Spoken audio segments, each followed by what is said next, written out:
Assalamualaikum warahmatullahi wabarakatuh. I am Fitra Ramadhan, and I will explain about planning an in-service course.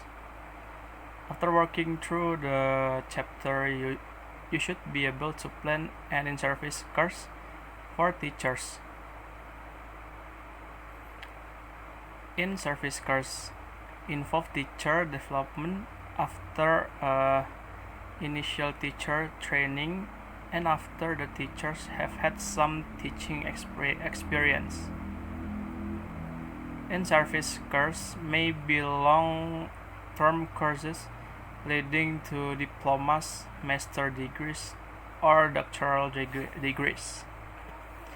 Features of an effective workshop. An effective workshop has clear goals and involves new content, and its presentation encourages involvement of the participant. 1. Goals. In general, workshops can have one or more of the following 5 goals: understanding and remembering new idea, experiencing and evaluating exercise, producing material or exercises, planning units of work, and problem solving when deciding on the particular goals of a workshop. It is important to decide which of these 5 general goals are most appropriate. 2. Content. Workshops need to involve the input of new information. Otherwise, there is a danger that they will result in unproductive discussion. When planning a workshop, it is important to plan where this new information will come from. Here are some possible sources. A. Pre-reading of articles and notes distributed several days before the workshop.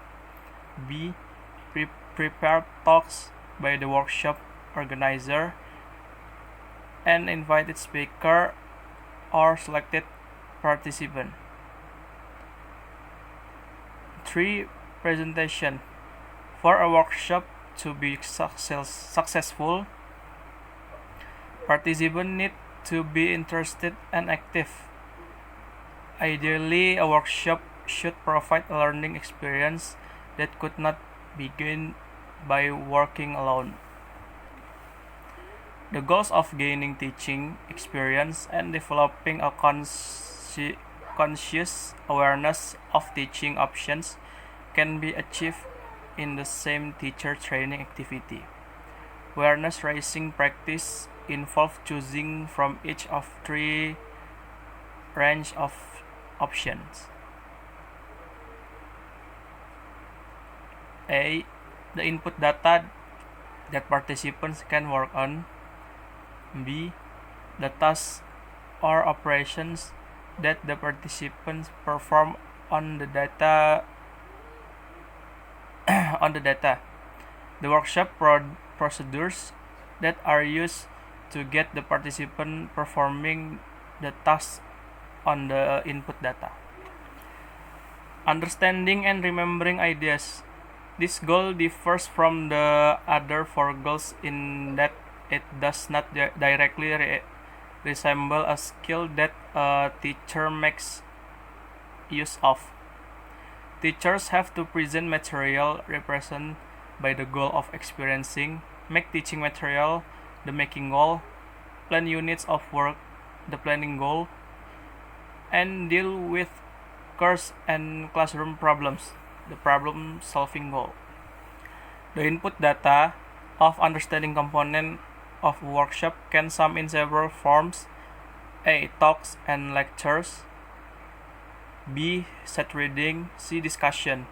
Part of the aim of the workshop may be to help participants develop strategies of note-taking or questioning that help the understanding of information, and strategies that help in the evaluation of ideas. Experiencing and evaluating. Often short Often short workshops involve participants being introduced to new technique and activities. This is also what participants most often accept and what to get. An important way of making a technique part of teaching is to experience the technique in use, both as a learner and as a teacher, and to reflect on. Making material.